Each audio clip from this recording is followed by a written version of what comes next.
panelists of the webinar, we have Advocate Swarnendu Chatterjee sir with us today. He's currently serving as Managing Associate at Luthra and Luthra Partners. He's a practicing advocate on record in Supreme Court of India, which is, and having him here is like an extreme prestigious thing for all of us right now. He's practicing, he appears as a counsel before NCLT, NCLAT, HCs of Delhi, Madhya Pradesh, Allahabad, Calcutta, and Supreme Court as well. So thank you, sir, for being here with us today and helping us impart knowledge in the field of law. Thank you. Just before starting, if anyone has any questions during the discussion, please type them into the question box in the Google Meet control panel. I'll bring them up during the ongoing discussion, and at the end, the floor will be open to the audience who might have questions that they would like to ask. So thank you, sir, for joining us and talking about the topic of negotiation today. And I would like to start up with the questions that we have received from the audience. Sure. Mika, can we bring them up? Yeah, all right. Sir, so to begin with, the first question that's been asked is, while negotiating for a contract, upon whom shall we focus most? Ourselves or the other party? That's one of the questions that the audience was pondering upon. You see, first of all, I should start with what is the definition, or what, like I should give a brief introduction on negotiation, because that's a process which we don't really follow in India. Under Indian dispute resolution mechanism, we have now mediation. Arbitration was there. We have now mediation, and of course, the traditional form of litigation and adversarial litigation is there. But negotiation, though it forms a basis of ADR, but it's not there. We don't follow it much in India. Define as a definition, it can be said in the words of Goldberg, Sander, and Rogers in dispute resolution. Like negotiation, mediation, and other processes define negotiation as communication for the purpose of persuasion.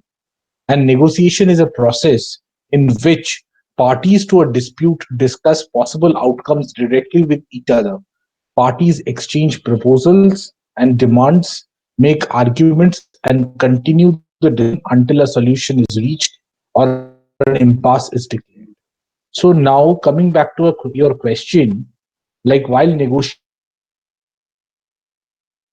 say for a contract, on whom shall we focus? Ourselves or the other party? Negotiation is a process in which the parties iron out the details of the contract before committing the terms to writing.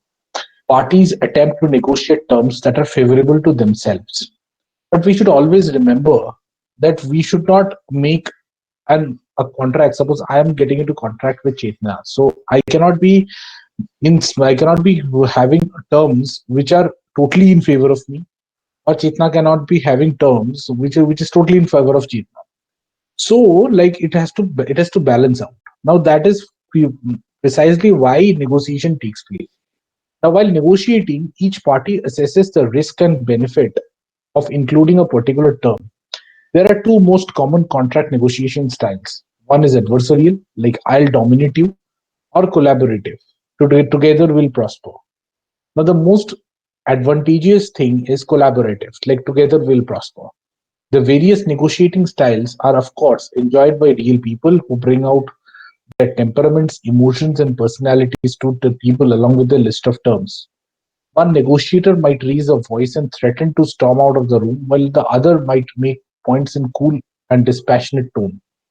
Collaborative negotiation without big emotional displays and dramas is the most precise form of negotiation and is likely to achieve optimum results. So basically, to me, I would suggest on to focus on ourselves as well as other party also. That is collaborative. After all, this is what negotiation is all about, where both parties will be at a win-win situation. Like nobody will feel disadvantageous or will go grumping back. Oh, I do not have much to gather. Like it should not be that one feels that they are in a very dominating position and we can make others suffer.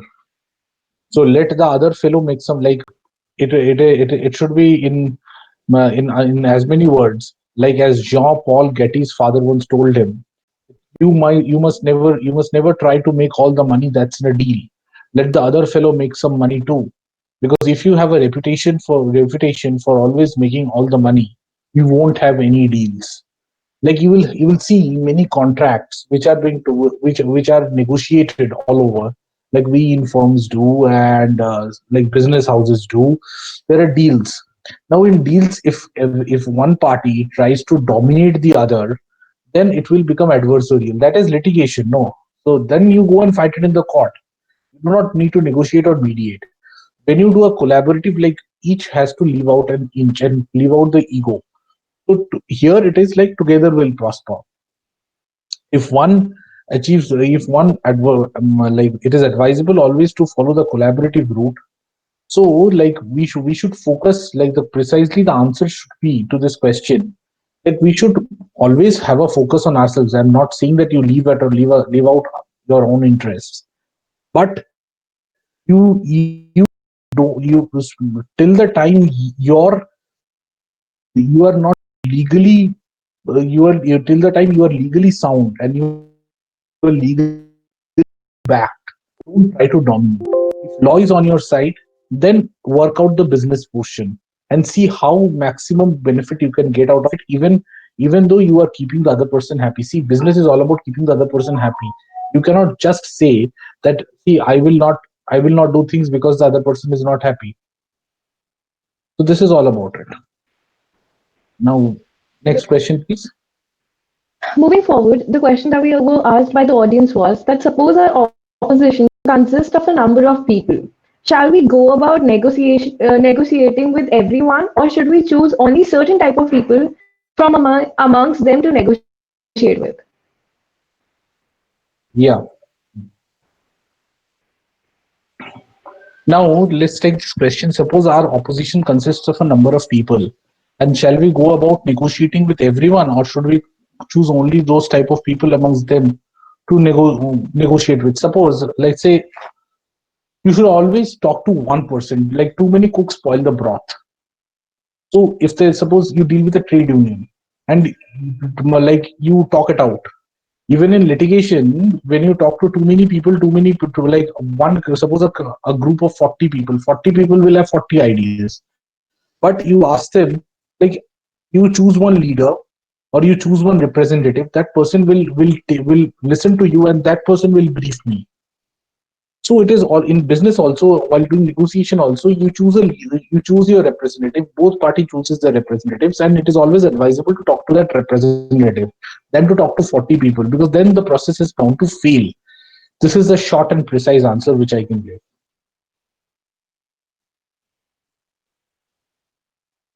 So next question. Mika, can you pick up the next question?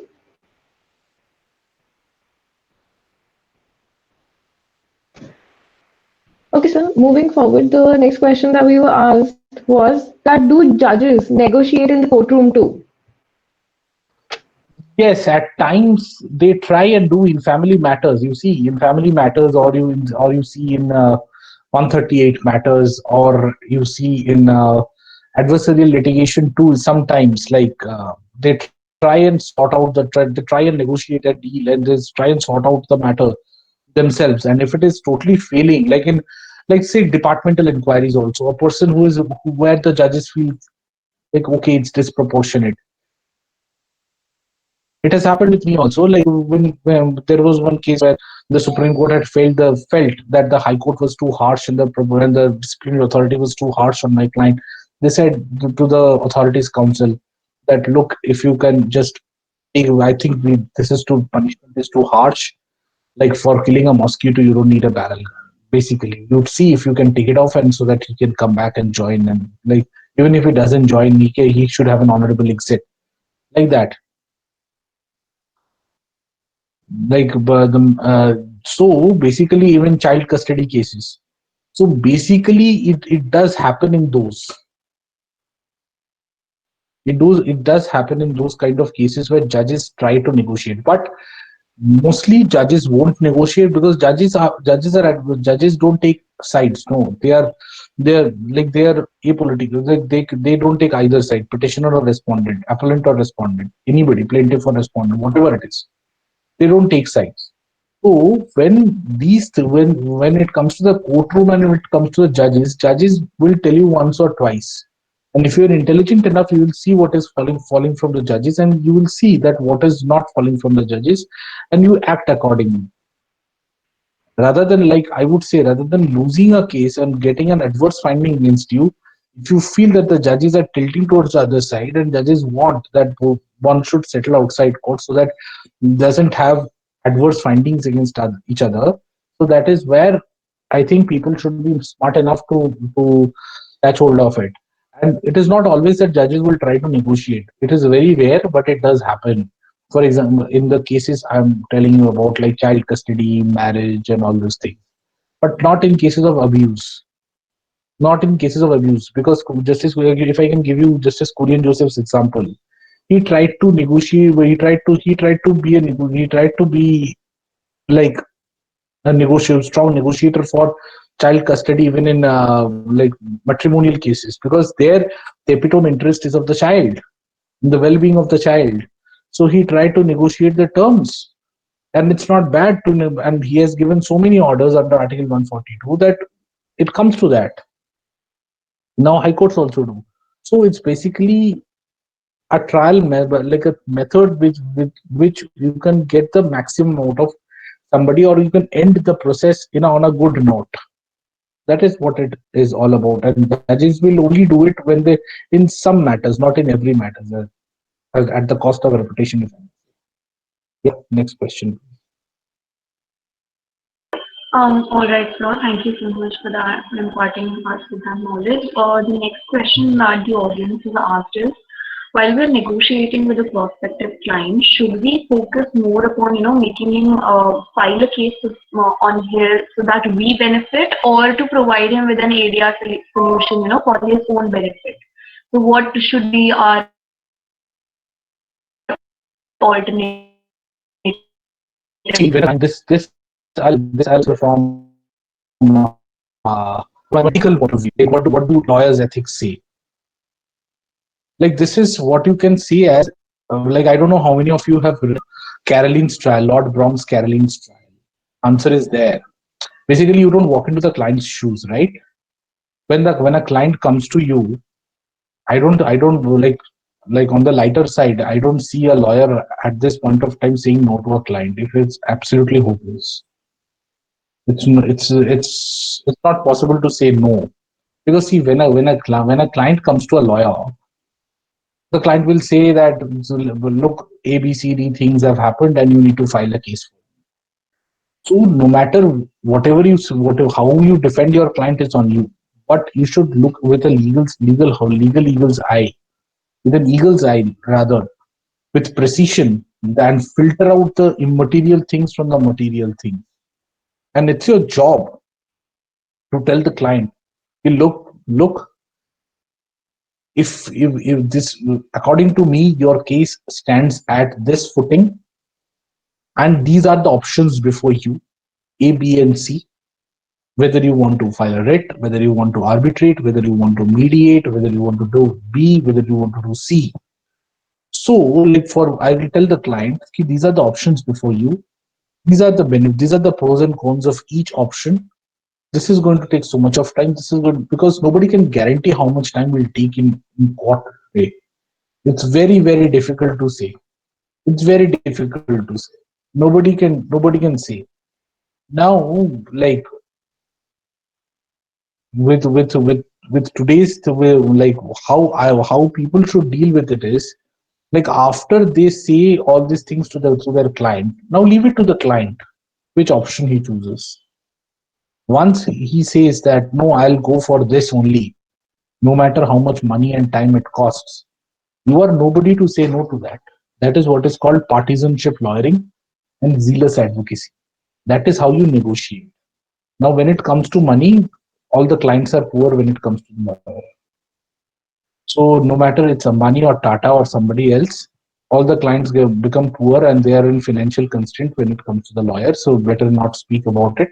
So you have to like get your terms straight when you talk to your client about keeping your financial interests in stake.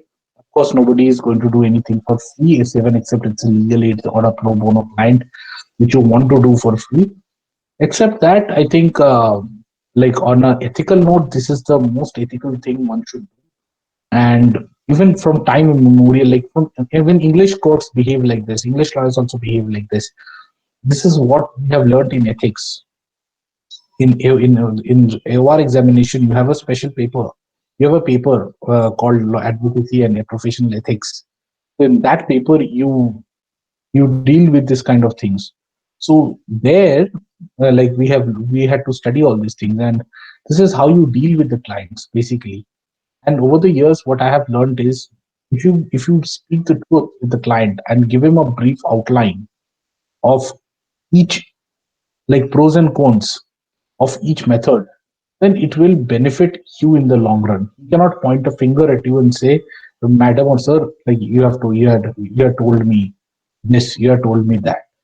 Because unless and until he is not no, he's not bothered with what judgment comes. He's only bothered whether the judgment is in his favor or not. If it is in his favor, you are his god. If it's not in his favor, you are the biggest devil on earth. Yeah. Okay, sir, we have one of the participants, Vibhuti Sharma. She's having a question. Vibhuti, are you there? You can unmute yourself and ask. Sir, is there any specific rule to win negotiation? There is no as there is no as such rule. You see, the rule there are some thumb rules. If you see, there are some books. Well, there are some books which will tell you about in negotiations. There are three approaches: interest-based negotiation, right-based, power-based, and the skills which are required is communication skills, active listening, talking clearly, precisely, reframing, understanding, perception, open questions. Like it is like basically in a negotiation, you have to be very smart. You have to catch hold of somebody. Like you see, when you are talking, suppose I am the negotiator. Chetna and Mehika are both parties. They are sorting out the difference, more or less like a not in a mediation, but in a negotiation. They're negotiating terms of a contract. Like she Mehika owns company A, Chetna owns company B. Now, when they negotiate a term for negotiate a contract, let's say a sales contract or a sales policy, the company's policy, like a wholesaler retailer policy or any policy like that. Now, I being a negotiator, or any one of them when they're negotiating, they should put their terms straight, like, and should talk clearly. Ki, look, boss, this is the end where I can go. This is the beginning. This is the end. This is my bandwidth. And I think with this model, both of us are going to benefit. This is what I say a collaborative thing. You cannot in India. What is the basic approach is, like, if I am the heavier if the party who has more stakes and more interest, I will have a contract totally in my favor. Like, look at the builder buyer contracts which were in the position before the advent of IBC amendment of 2018. The buyers never used to get anything. Recovery suit, 25 years minimum, 20 years. They never used to get anything. Now with the law changing, consumer forum, those coming forth, buyers are still at a better position now. So in those you would have had one-sided contracts basically. Big companies with big wholesalers with retailers, again one-sided contracts. So these were all such things where one-sided things used to happen. So basically, the answer to the query is there is no strict rule formula or a like thumb rule. You have to do this. This is a principle. 1 + 1 = 2. Nothing like that. It's your skill basically. How you negotiate your terms, how smartly you move, and how precisely you move, and communicative you are, and basically how you can convince. And basically you have to, like, basically your mind should be working and you should be open to options. Yes. All right, sir. Now moving on. Is there any question? I would just like to ask the participant any question from the side of the participant. All right, since there are no questions as of now, so the next question is, while negotiating to stifle the prosecution, what should be kept in the mind? Like, what should be the major points See that this have to question. See, I must tell you, Meka and Chetna, this question is basically wrong because while negotiating to stifle the prosecution, is it a criminal trial? Why? Because this question arises in a criminal trial. So what should we get? Because this generally arises in a not in a negotiation. This is a result. This question is mainly based on adversarial litigation. Stifle the prosecution. Stifle the all right. prosecution with with your arguments basically. And now, suppose we go to mediation. This question is basically adversarial litigation plus mediation. Now, with the prosecution state, you never have mediation. Suppose it's a bill again. Somebody's money buff. It's a 420 offense, which is compoundable. Let's say and there's a complainant you want to pay off the money you pay it off you negotiate it and come to terms with it. There cannot be anything. How do you stifle the prosecution? Because if you the only way to stifle the prosecution is like Mr. Salve arguing for Arnab Goswami.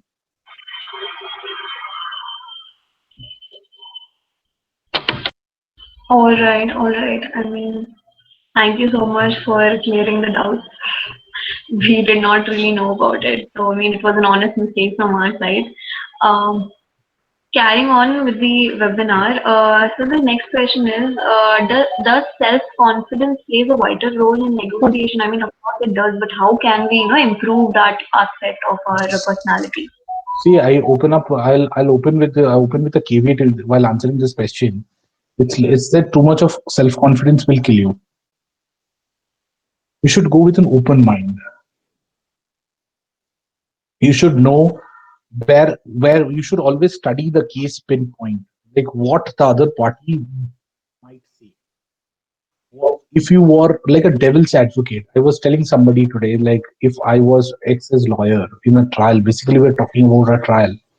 So I was telling that person, suppose if I'm a devil's advocate, I in my office when my client comes, I will pin him down to the maximum possible extent that he does not have any answer to defend his case.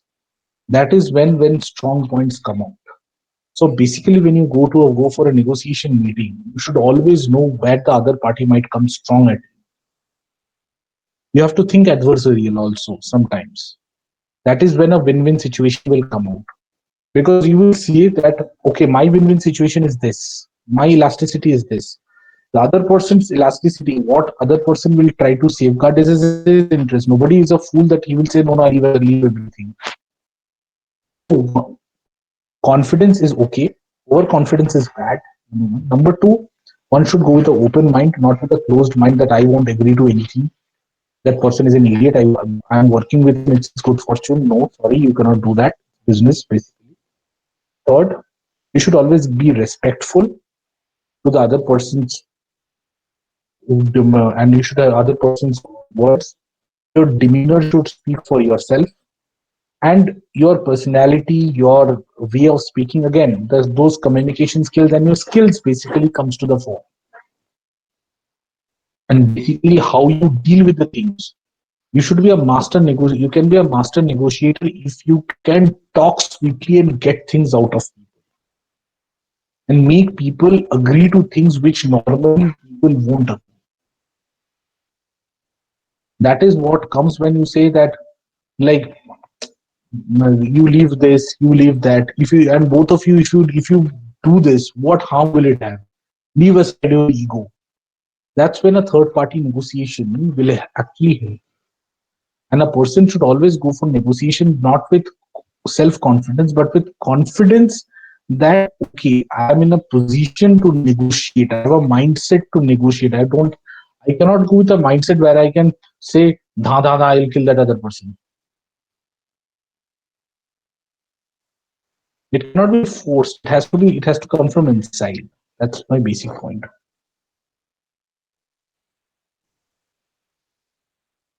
All right, so I'll again, like after every question, recommend 3 things for me to do. So, is there any question from the side of the audience? If there is any Yes, question, sir. I guys, have a can question. yeah, Sejal, All you right, can Teji, go go ahead ahead. with your question. Yeah, sir, I wanted to ask that how can someone learn how to negotiate from law school? Like, are there some competitions in which someone can participate or some kind of extracurricular activity in which we can learn about this? Negotiations, there are negotiation competitions now. When I was in law school, there was none. I graduated 7.5 years ago, so there was none at that point of time. But now there are. I think Chetna will know, Chetna and Mika will know more about it. There are negotiation competitions. I see them often on competitions getting advertised on Bar and Bench and Legal India, right? If I'm right, Chetna, they are right. Yes, sir. So coming There back are. to your coming back to her question. Now, how to train yourself? Now, only participation in those competitions won't train you up, because mostly the moot court competitions and the negotiation competitions or the debate competitions. Let's say about mediation. Let's not go into debate, but let's go into this competition. See, moot was like participating and winning moots does not guarantee that you will be the next Mr. Salve or next Mukul Rohatgi or next Gopal Subramanian. There is no such guarantee. There is no guarantee that you will open your mouth in this court. You will become a super mooter. You are a super top mooter. You win Jessups and you come back and you say that you are the next Hari Salve of India. Sorry, no, that doesn't happen. So while negotiating, mostly, Miss Sejal, you will understand that while you are in the profession during the law school days, see, only thing I can tell you how can you train yourself is to come to life with conditions. Let's say if you are in a hostel, always there will be people fighting. So you try and understand their problems, and then try to like meet out the terms. Sometimes you will get penalized for that because you will be called that you are taking sides. But that's not a case. Basically, you have to build up an analytical mind from both the sides, like a neutral person. Like if I was a neutral person, that what extent A will come up to, what extent B will come up. For coming to these terms, you have to understand the law first. You have to understand the total ambit or the bandwidth of the case. You have to get hold of the backbone, get to the backbone of the case. Suppose it is a works contract, or it is a sales policy. What are the interests and what are the things which a wholesaler will look for? What are the things a retailer will look for? What are the laws favoring the wholesaler? What are the laws favoring for retailer? What are the laws which are against retailer? What are the laws which are against wholesaler? Once you know that, once you read that, the more you read and the more you come to real life situations, while you intern, you see people, you sit for conferences that how lawyers negotiate with their clients. Basically, and while you sit in conferences, while you intern with senior lawyers, you see how they speak to the clients, how they speak to the how they argue their cases before the judges. That is how a court craft or a craft of negotiation, an analytical mind, basically that comes to the fore. It's not overnight, Miss Angel. Like it will come to you overnight. That moment you are out of the college, you will know everything. It's a process. But yes, when you intern, if you take those internships seriously, and like it's not. I know the probable question will be online internships. How can we learn? Online internships, I know the bane of the online internship program, but basically, hopefully this won't stay much long and it will be in person. So, like when you go in person for internships, then you will know like what a person wants. Basically, studying a person's mind. That is also important. So basically, the skills have to be developed by watching, by observing, thinking. Like I can tell you, Mr. Daftari once told Mr. Nariman during Mr. Nariman's early days, like to be a successful lawyer, you need to think more than you read more. You can complete reading a file in half an hour. But if you think about that case for next 2 hours, every time you open that file, you will see new points. So that is how you build up your negotiation skills. Basically, you have to be a communication expert for that. And basically, and another thing which you should look at how you convince a person. You have to connect with people, and people should accept you. This is how it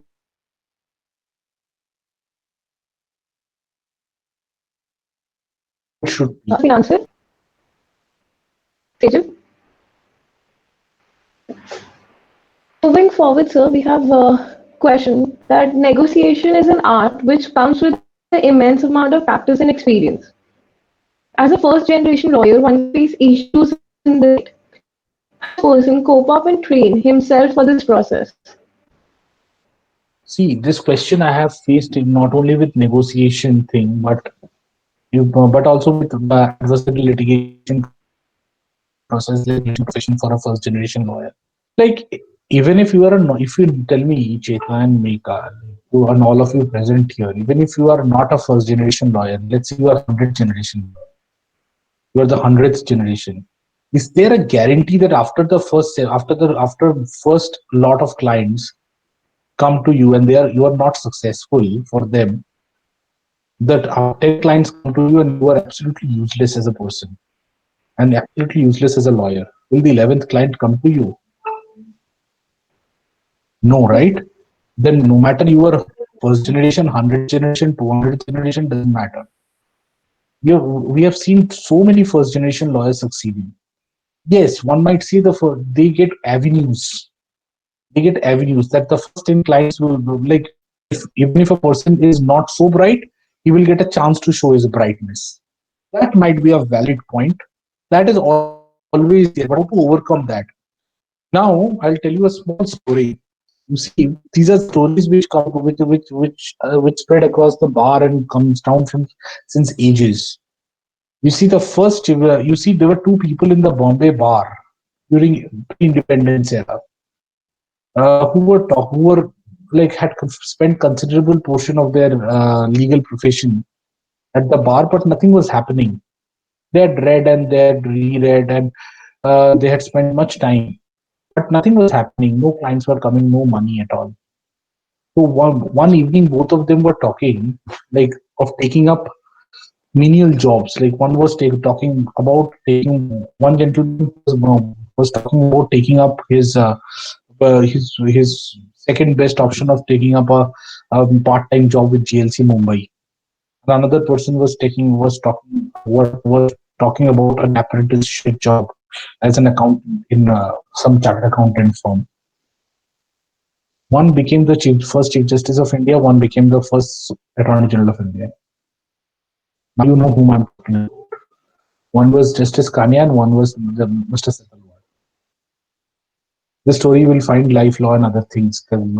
It's a book written by, it's an autobiography of Mr. Setalwar where you find this. Now, there are so many examples like this. Like first generation, second generation. Of course, first generation also has to struggle. Suppose you are two proud. Suppose you have siblings. You are eldest among your siblings.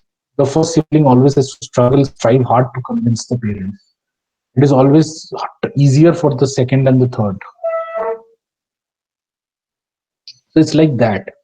So as a first generation lawyer, when you go to a profession, you have nobody. So you have less burden on your shoulders. You don't have to prove to anybody. Like it's like a situation when Arjun Tendulkar comes to play cricket, he will be always be equated with the great Sachin Tendulkar. And people will always say, "Arey, he is not like Sachin Tendulkar."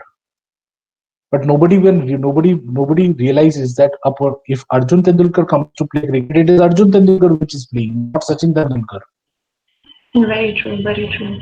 So this is one thing which people should realize, that okay, people who are second generation, third generation, 10th generation, they will get first 5 set of clients. Maybe they will prove in one. But if you get one and you prove in that one, then you can outscore 50. Yes, sir. So this Yes, sir. is it's not always disadvantage. See, I'll tell you about me. My father is a designated senior in Calcutta High Court. He has 38 years of practice in Calcutta. It was very easy for me to stay back in Calcutta and say that, and lead a very peaceful life, staying in my father's place and enjoying myself for past 7 8 years. Now, why did I come to Delhi? Because I knew if I practice in Calcutta, I'll always be treated like Mr. Swarnendu Chatterjee is not like Mr. Chatterjee, senior Mr. Chatterjee. Why? Can't I have a style of my own? Can't I have a role of my own? That role, competition never got to me when I was in Delhi. So basically, in Delhi, I'm a first generation. So when I came to Delhi and started practicing, nobody was there to. I competed. I was in competition with myself. This is how you should boost. Every day is a new day.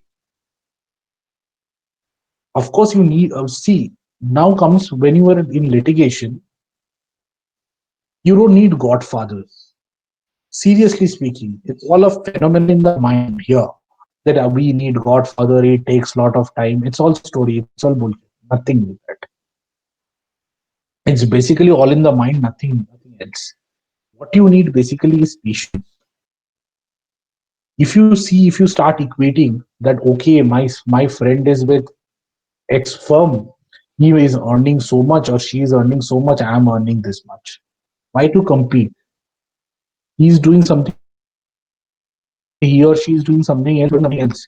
You are going to the court and you are actually like taking your you taking your time out to go to a registry, find out about filing. So 2 years from and are taking the cue from your senior how to place yourself in court and how to go about things. Now the same person, if he like, I'm not undermining the person from the firm or anything, but in firms what happen is mostly people do hardly learn registry work. And That while practicing, if you don't learn registry work, if you don't learn how to convince clients, you can rise up to a partner, but that does not matter much if you can't have a market presence. So again, you are back to square one.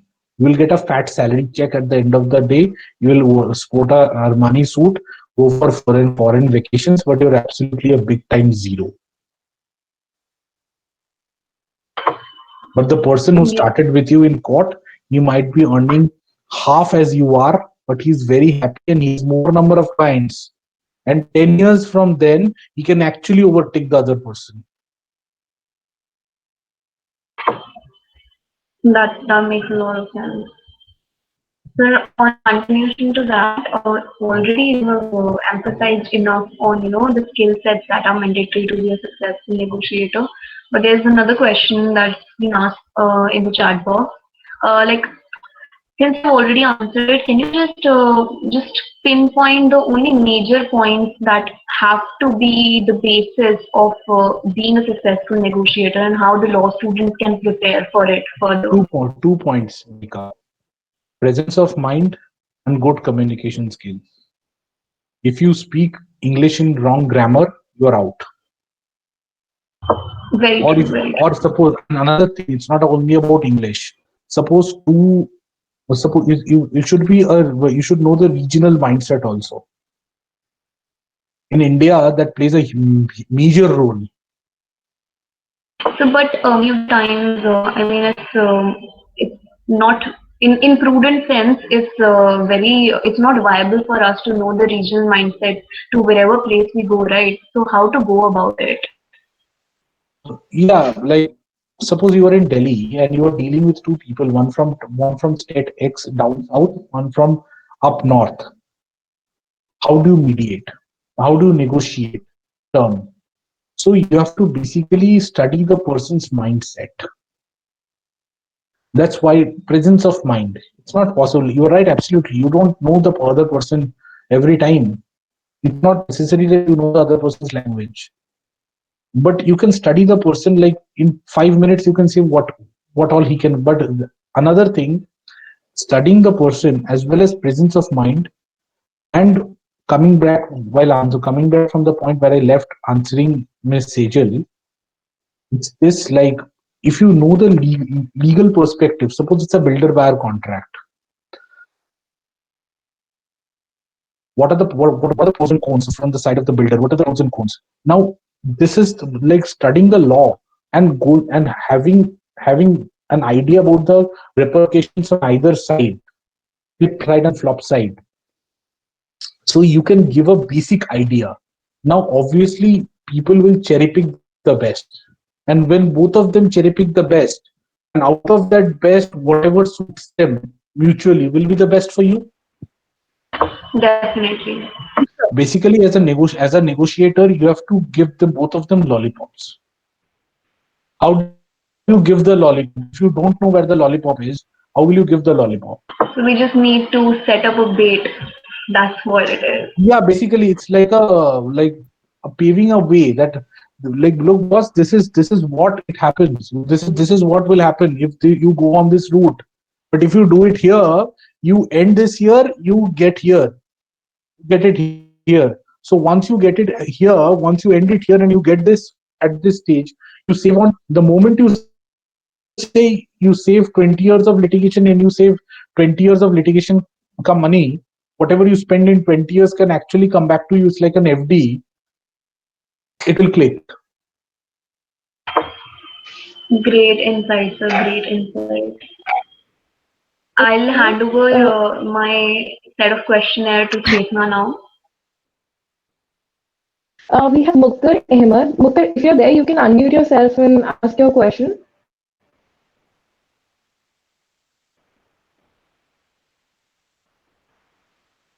Muktar, where? Okay, so the question is, how do we present the value we bring to the table in negotiating? If that's Yeah, fine, sorry. can you just elaborate a little bit on Yeah. this question? Muktar, are you there? Like, what is the question? Basically, you want to get it. So the question I'm asking is, how do we present value we bring to the table?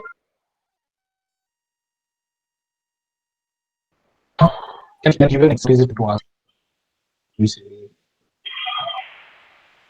Yeah, maybe what I'm asking you, sir, if it's individual, can you just give us a brief to have it question and the basis of it? I think Mika, he's not there at the moment, so we can move forward. All right. So since he's not there, Once moving he can- forward with the next question, Chetna, would you like to take up the next? So the next question is that how can one relate negotiating with the legal negotiating? How far does negotiation help lawyers in cracking deals and winning impossible cases? yes, good questions. Like, you see, everyday negotiation is the process of reciprocal communications between two or more participants for the purpose of achieving or satisfying the participants' claims, needs, or interests in the face of competing claims, needs, or interests.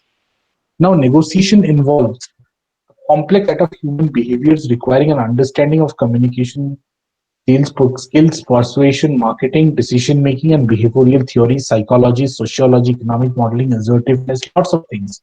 And above all, flexibility and creativity. Now, coming to legal negotiation.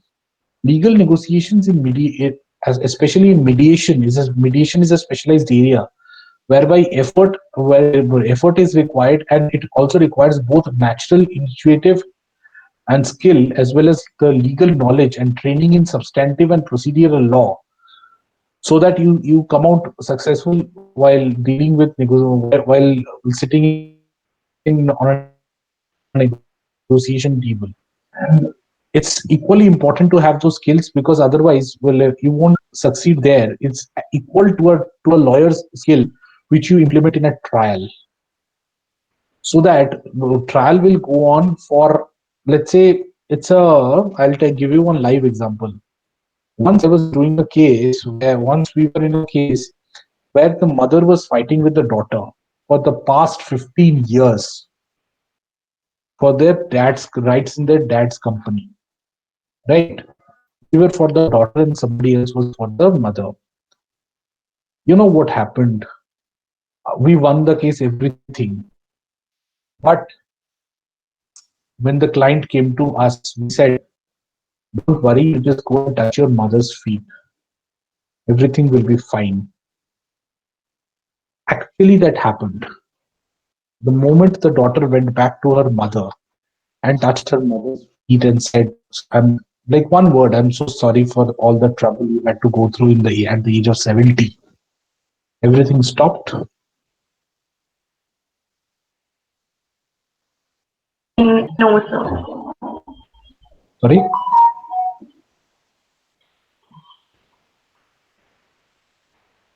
Sorry, you were saying something? Were you saying something? No. I was just agreeing with whatever you said. Okay. That's why I was. So basically, you can see like those suppose two brothers fighting together, husband wife fighting. Love like it gets very ugly in court. Ultimately, one has to realize that they are fighting amongst their own kith and kin.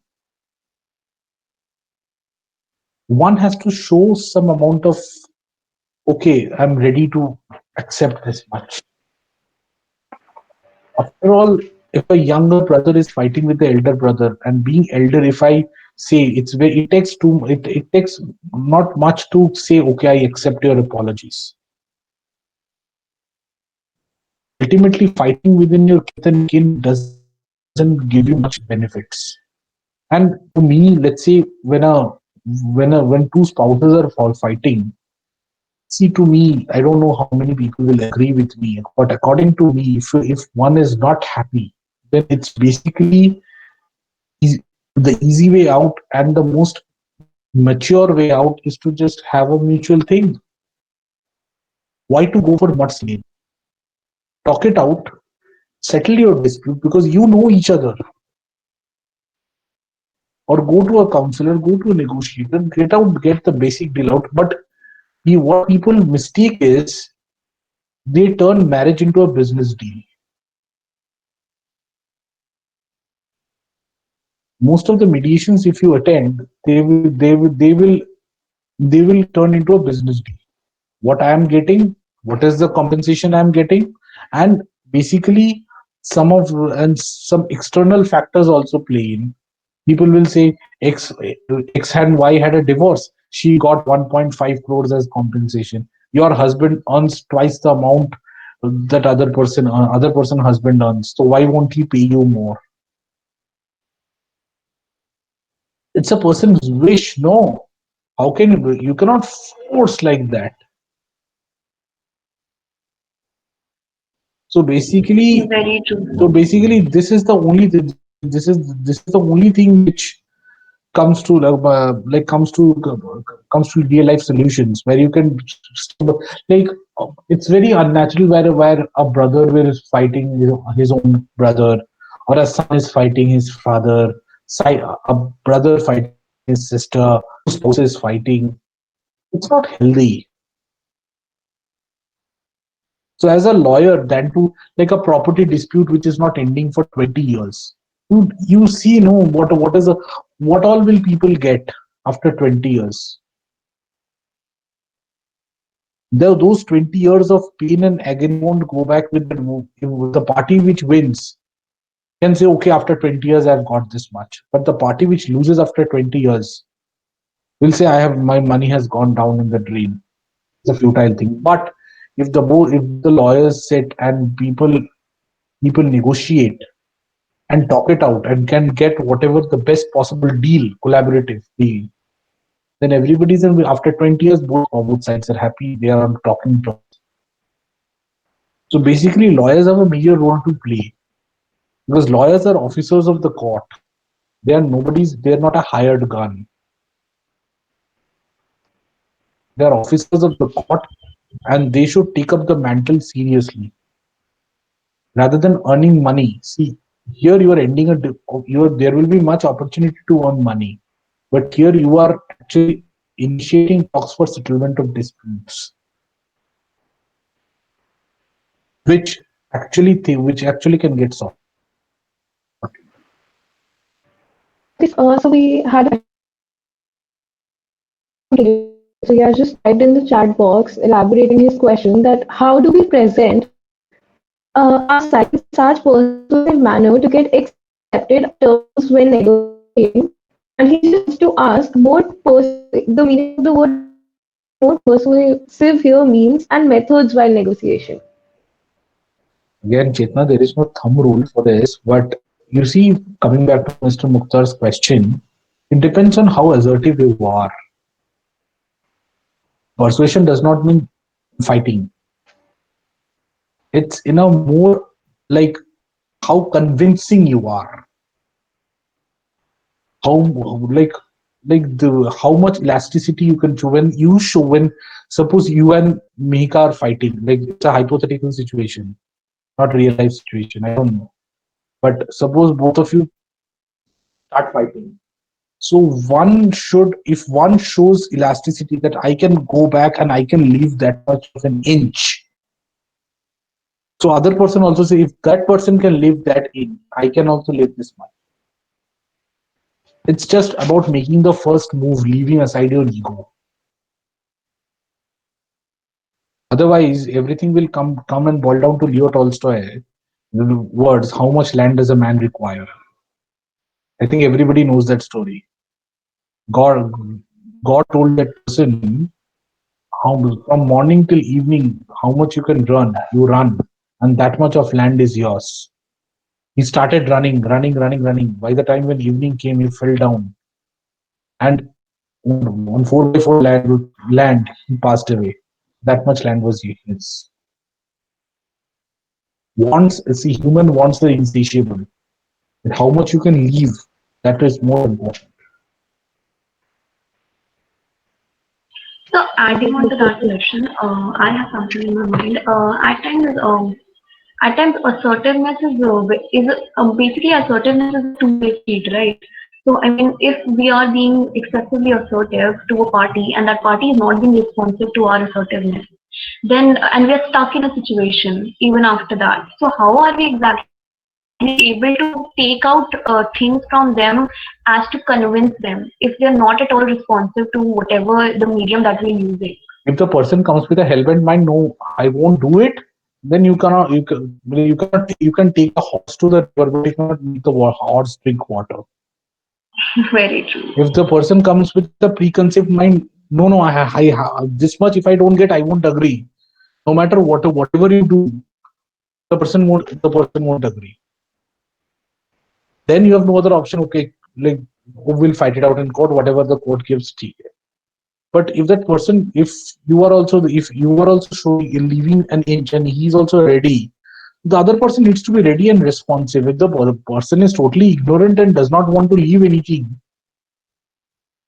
then it's a failure basically. That is why basically negotiation does not work out in India, and mediation also work out in mediation process works out in business deals. Like divorce proceedings are basically divorce proceedings which go into mediation are basically talks of business deals. How much money will you give? Ultimately, that is the ultimate answer. Yes, sir. So there's a question from the side of the audience, and it's a very beautiful question. Anjali Singh is asking, can negotiations and arbitration be practiced side by side, and does both complement each other? Both are ADR processes. See, negotiation, we are always negotiating. We're negotiating with the client, we're negotiating with our parents, we're negotiating with everybody. As a lawyer and as a doctor also, one is negotiating terms and conditions. Every time we are negotiating, we are in the constant process of negotiation.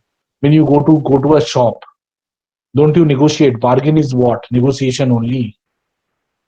Yes. The form of negotiation. When you say nahi 2 rupees, nahi 1 rupees dungi, that is basically what you do. Negotiate.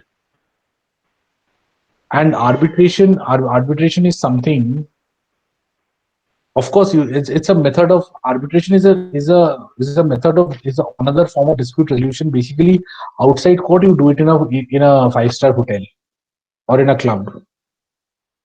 That's basically a court proceeding only. Yes, so totally. When you do not follow, basically you do not follow the conventional rules of civil procedure, but you do follow everything. That's basically what happens. So one can do both the things. There is no there is, but you cannot arbitrate and negotiate. Suppose two parties are into arbitration, then one has to take the leave of the arbitrator to negotiate and or mediate the terms. Two processes cannot go side by side. Very true, very true. So, emphasizing on the next question that the side of the audience has asked, or from the side of the audience, Bhuti Sharma has asked, does the need to please ever plays a role in negotiation, and to what extent? Sorry, come again. Does the need to please the client or the other side of the party ever plays a role in negotiation, and to what extent? As a lawyer, you hardly have a role to please. As lawyers, you never please. The clients will never be pleased. They will be only pleased when you charge less and win their cases. That is the only time when they will be pleased. कि वकील साहब सबसे कम charge करते हैं और case जिता के देते हैं. That is the only time they will feel that okay, we are very happy. They will blow your trumpet wherever they go. But other than that, no matter you are super successful as a lawyer, or so like again, while you are sitting on a negotiation table, you're not actually looking at pleasing your client. You are getting the best deal out of there, best possible deal with minimal collateral damage, collateral thing. Like what you want to leave aside, what like mostly you can say the thing which if it comes okay, but if it doesn't come, then also it doesn't make much of a difference to it. So this is the best was ultimately it's not about pleasing. It's like if you end up in successful negotiation and if you save up, ultimately what the client will see. Okay, you have saved my 5 years of litigation and 10 lakhs. Okay, that means you are a good lawyer. You have good skills. Hardly you have done anything. You have said one word. So you are a brilliant lawyer. A person who has was logged constantly and tried to get the best out of it fails because of the other side. Like your previous question, like other person is so blunt, he doesn't want to settle. So in that situation, what will a person do?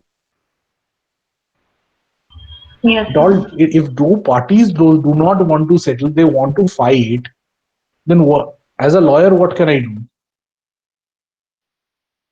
Of course, I have my interest. If they fight, I'll get my fees. Fight. Okay, sir. Moving forward, we have a question that what type of cases are mainly covered under negotiation, and what are the areas that one can focus while pursuing the career in this aspect? See, cases which covers mainly in the negotiation are trade disputes, contract negotiation, private public sector, mainly called trade dispute, contract negotiation, business M&A deals, basically contractual disputes, because broad head is contractual disputes. Under that you have business, you have M&A, you have trade. Because if you look at WTO settlement mechanism, international trade, that is mostly negotiation. That is mostly negotiation in international trade. Even like you negotiate deals. And while talking to like two countries are having nuclear deals or something like that, it's basically first they negotiate on the terms and then they formulate the contract. So you have to be basically like in international or international trade or saying. One might argue doing an LLM is the end of the world, but LLM is not the end of the world there. You have to be very diplomatic in your mind. Diplomacy and understanding the ground situation is very important in you do. Very true, sir. Otherwise, you won't you will draft the best possible agreement.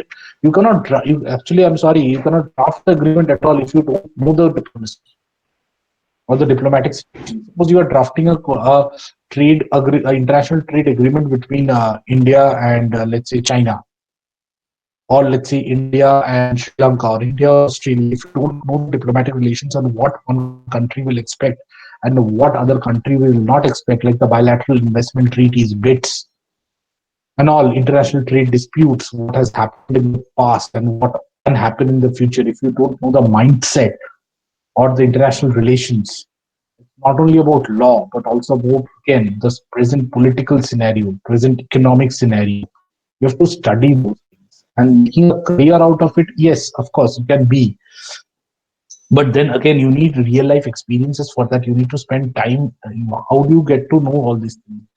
You then go with it. There are legal positions open in Ministry of External Affairs also. Or let's say, then you have to sit for UPSC exam. A lot of many lawyers sit for UPSC exams. You become an bureaucracy is nothing but negotiation. Mainly negotiation. Bureaucracy is mainly formulation and negotiation. That is all. All right, sir. All right. Sir, I have a question. Does an attractive BATNA increases Now, one's bargaining power? before you go on to the next question, now Yes, everybody all will right. be only everybody will be interested in knowing how a pre-poll alliance or a post-poll alliance works. Yes, A sir, poll, definitely. a If you poll, can, a poll alliance is always negotiation.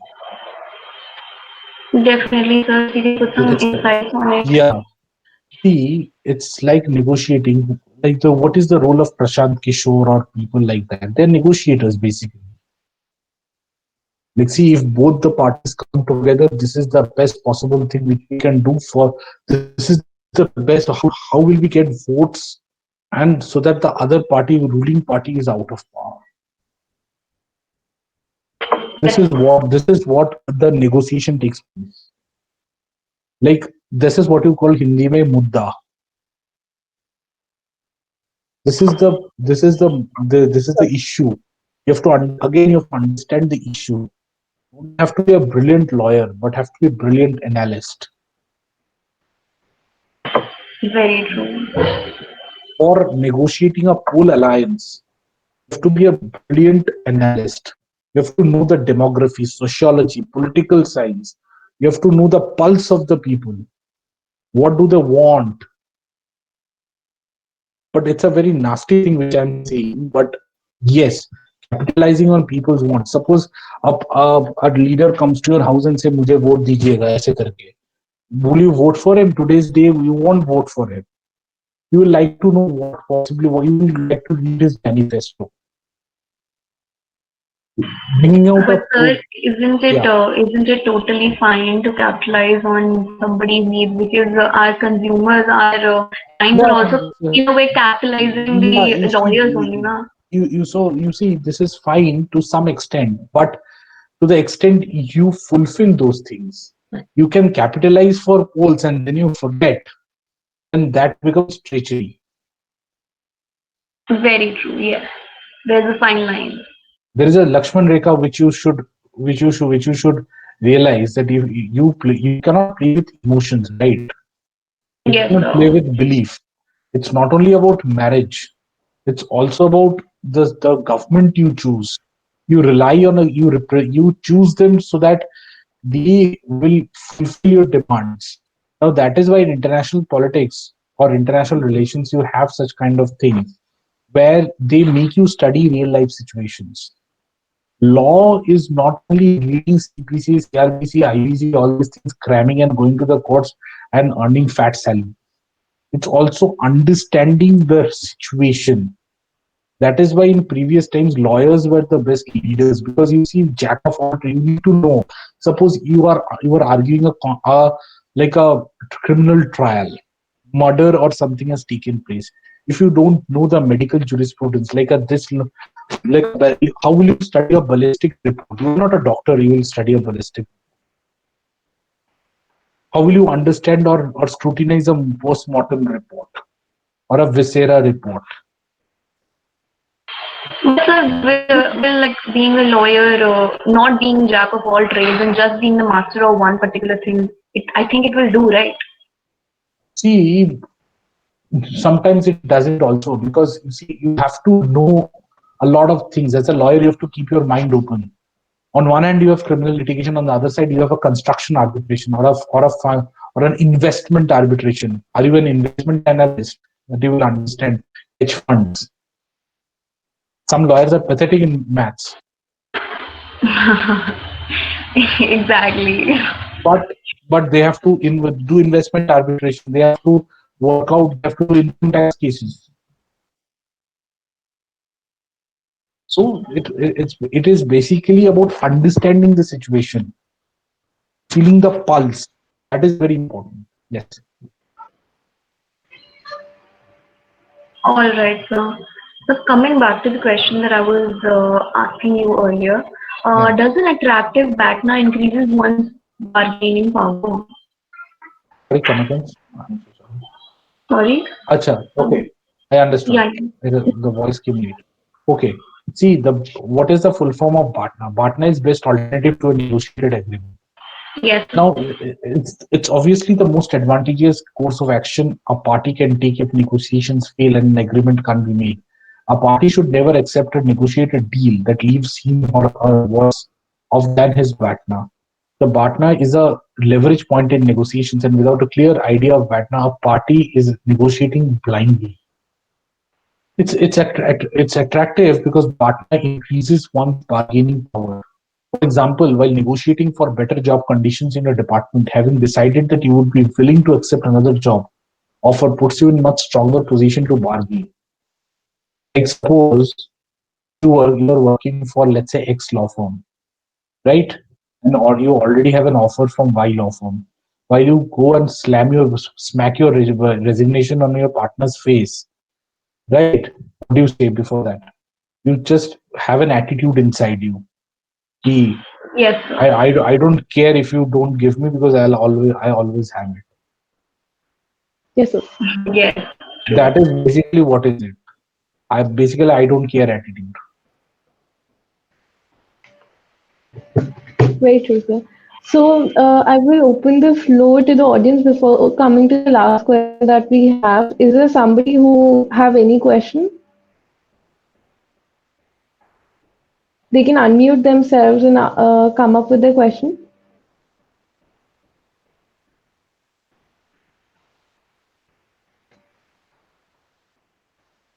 Yes, Kavya.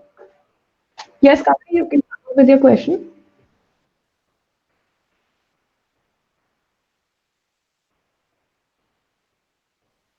Uh, like reiterating my earlier stand, it is like uh, you have to be assertive. You have to be like very much clear in your thought process, your presence of mind. Above everything, what you communicate and what you're thinking should synchronize. Suppose your like thinking, it doesn't synchronize with what you are doing, then actually you won't succeed. And thirdly, you have to study the other person's mind. Like everything coming together, the best possible. There is no thumb rule again. Each person will have his own style. Somebody can, and one should identify his or her, like, so everybody should do a SWOT analysis: strength, weakness, opportunities, and threats. Like a person, like it's a marketing mechanism, SWOT analysis. Like SWOT can also happen for a human being also, right? So there, a person should identify his strength and weaknesses, and can work on his weaknesses and add to his strength, so that becomes a powerful negotiator. To become a powerful negotiator, basic things which are required are assertiveness, communication skills, studying the other person, and presence of mind. So, just an add-on to that. Yeah, you Just can. just an add-on to that, you clarified one, well, not clarified, you just stated one thing that negotiation at times is not that successful in Indian backdrop. So what is the expected future of negotiation in India? till till we as Indians let go of our ego, it has no future. And what is the future of negotiation for the law students? See, negotiations can only happen as a lawyer, I can tell you, and not anything like anything discrediting Indians or like that. See, we as Indians have it always comes from this. Like, you see, we have been oppressed because it is a history. We have been oppressed for more than 200 years by the British. So it's an attitude which comes along. Like, we cannot be deprived. But that thinking should develop from there. And it should be like 70 years we are free. And we have the most beautifully written constitutions of the world. No other constitution in the world can give you so much of liberties. Not even the US. So, and we have one of the most powerful Supreme Courts in the world. And the formulated court structure. Okay, there are delays in every country. There are delays. In our country, cases get solved after 20 years. In US or UK, they do get solved after 10 years. See, Vijay Mallya's trial is going on since for the past 8 years. We are talking about Indian delays. They can't sort out even after 8 years whether to extradite a person or no, a yes or no. Even after a person exhausting all his remedies up to Supreme Court, some in-house proceedings go on. Even for international forums, cases do go on for 2 years. Jadhav's case was decided for after 2017 event, 2018 or 18 end, it got decided 1 year. So it takes time. It was one forum, it took 1 year. So here you have actually how many stages for a trial? Senior civil judge, district judge, high court, LPA, Supreme Court. So each court, if you give one year, so for 5 forums you have an average you have 5 years. To now from like we as Indians should see the benefit of having a proper negotiation. Like what best? Now it is moving towards that. You see, this pandemic has taught us a lot of things. How to settle cases out of court is one of them. Because we don't know when such things will strike us, and cases will get delayed for more than one year. And we can't complain today's situation. And as law students, basically our endeavor should be, like in college as well as in profession, is to assist the court and the clients so that the best possible result can come out. Sometimes it happens, sometimes it doesn't happen. Because as an advocate, you don't win or lose. It is the party which wins or loses. Very true. We have a question from the side of the audience. Vibhuti, if it's fine with you, can you unmute yourself and ask your question? So please suggest a good book on negotiation. Your internship tenure, the senior lawyer. Or let's say if you can intern with the Delhi Mediation Center. Okay. I hope, Vibhuti, that your question is answered. Because these are not bookish. This is not a bookish thing which you can answer. See, this is why we as Indian students sometimes fail in ADR methods before foreign lawyers. Because because they are trained not only in bookish terms but also in practical terms. Like if you see, if somebody goes for a foreign LLM, let's say Geneva, MITS Geneva. Now, if you go for a foreign LLM in MITS Geneva or Stockholm, they have an internship program with WTO. Now, as Indian law schools, we go for WTO. No, none of that. So I don't think any of the law schools can goes, or some 1 or 2 people might go. So this practical insights.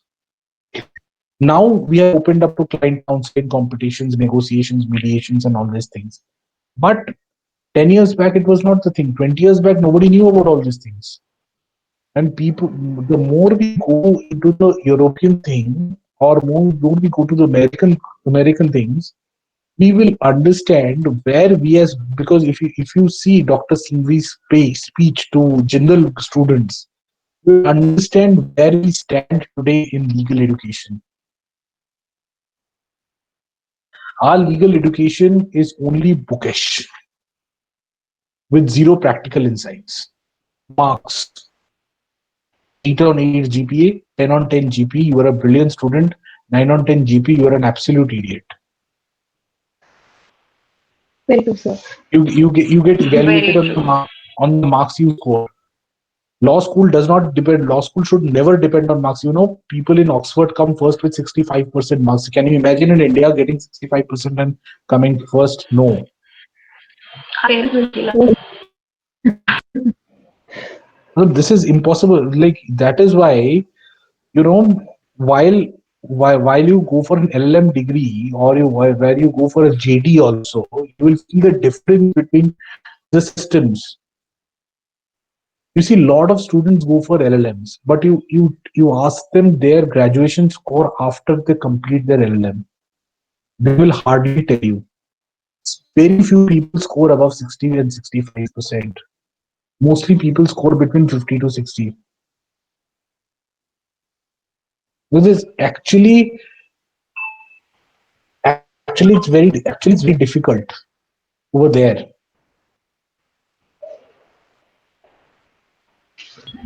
True.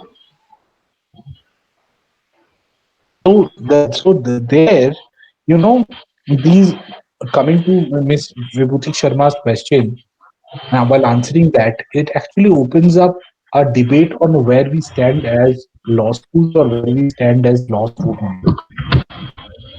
Our thinking processes are becoming stagnant at one point.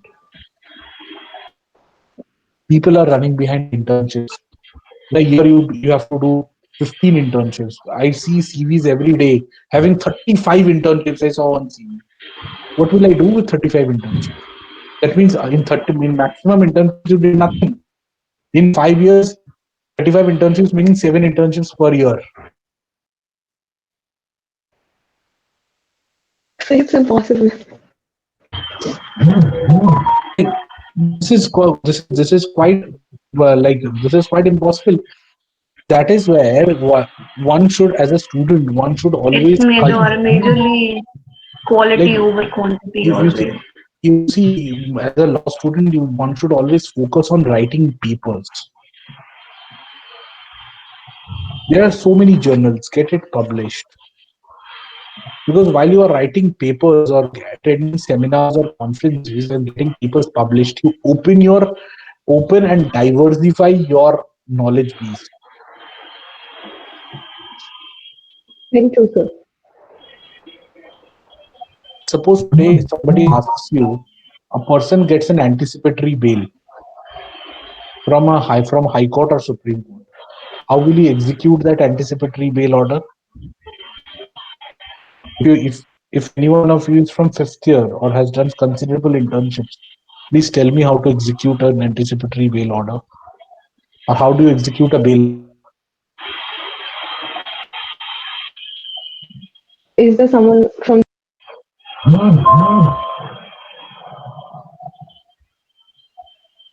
Your voice, I don't think so. your voice was breaking. I mean, if I couldn't hear it out, I don't think the audience was able to hear it out. Hello.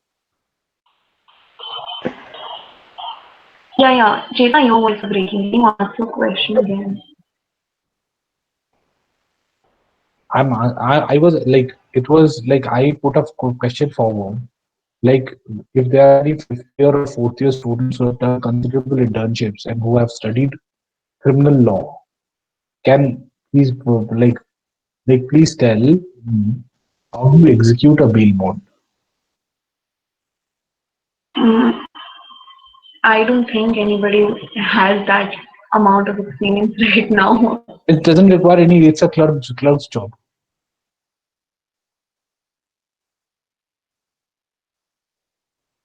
You see, it's the first fundamental. When you go to an intern with a criminal trial lawyer, a lawyer who does criminal trials, or a criminal lawyer, this clerk will tell you how to there are forms with readers in court where you give the surety, you sign, they Sir, stamp, and they execute. Yeah. I think in the case of anticipatory bail, a person can move to the High Court or the Supreme Court uh, under, I don't know the exact section. Chetna, like from there you get the order, but your execution will take place in the trial court. No, Supreme Court will not. Supreme Court, no. Supreme Court is not trial court that they will execute bail bond. It will always take place in front of the trial sessions court where the trial will take place. Who has taken cognizance, or is on whose jurisdiction that is happening. Okay, sir. That is why they write in the order, in the event of his arrest, he should be released on execution of a personal bail bond of so and so with two sureties of like. This is the normal, and he should not leave station and all this nonsense. Anyway, next question, please. So we will come to our last question, which is that how did you start your career in the field and what motivated you to do so? And are you expecting any major developments in the field of law? I'm always expecting development in the field of law. As a lawyer, I cannot be blind about developments. I'm always expecting developments. Number one. Number two, you see, what motivated me is obviously I used to see my dad from my young days, and I used to see, you see, only doctors and lawyers have a specific uniform. Police also has, but while going to the court, like a doctor wears a white coat, a white apron or a coat or whatever it is during his hospital hours. Lawyer will argue to the court will have those attires, a gown or a coat, and a senior lawyer will have the judge's gown on. And you see, our job and doctors' job, more or less, doctors will examine a physiology of a body, and we will examine the physiology of a people, where we stand. Like a person's salary is stuck, person's house is stuck, bail, trial, so on and so forth, arbitration, so on and so forth. Rights, basically, rights and contentions. So, and you take the responsibility of that burden on your shoulders and go to the first row and get them relief. That's it's a service, not a business, number one. And you charge for that service. Because you're intellectually, because basically, when we studied ethics, I don't know the exact, I'm not getting the exact name of the thinker or the legal, either it was Roscoe Pound or it was Charles Dickens or somebody who said lawyers are intellectual prostitutes.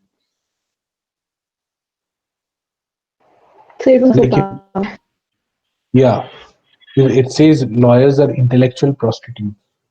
It's a very derogatory term. We are being termed as prostitutes, but actually thinking is right.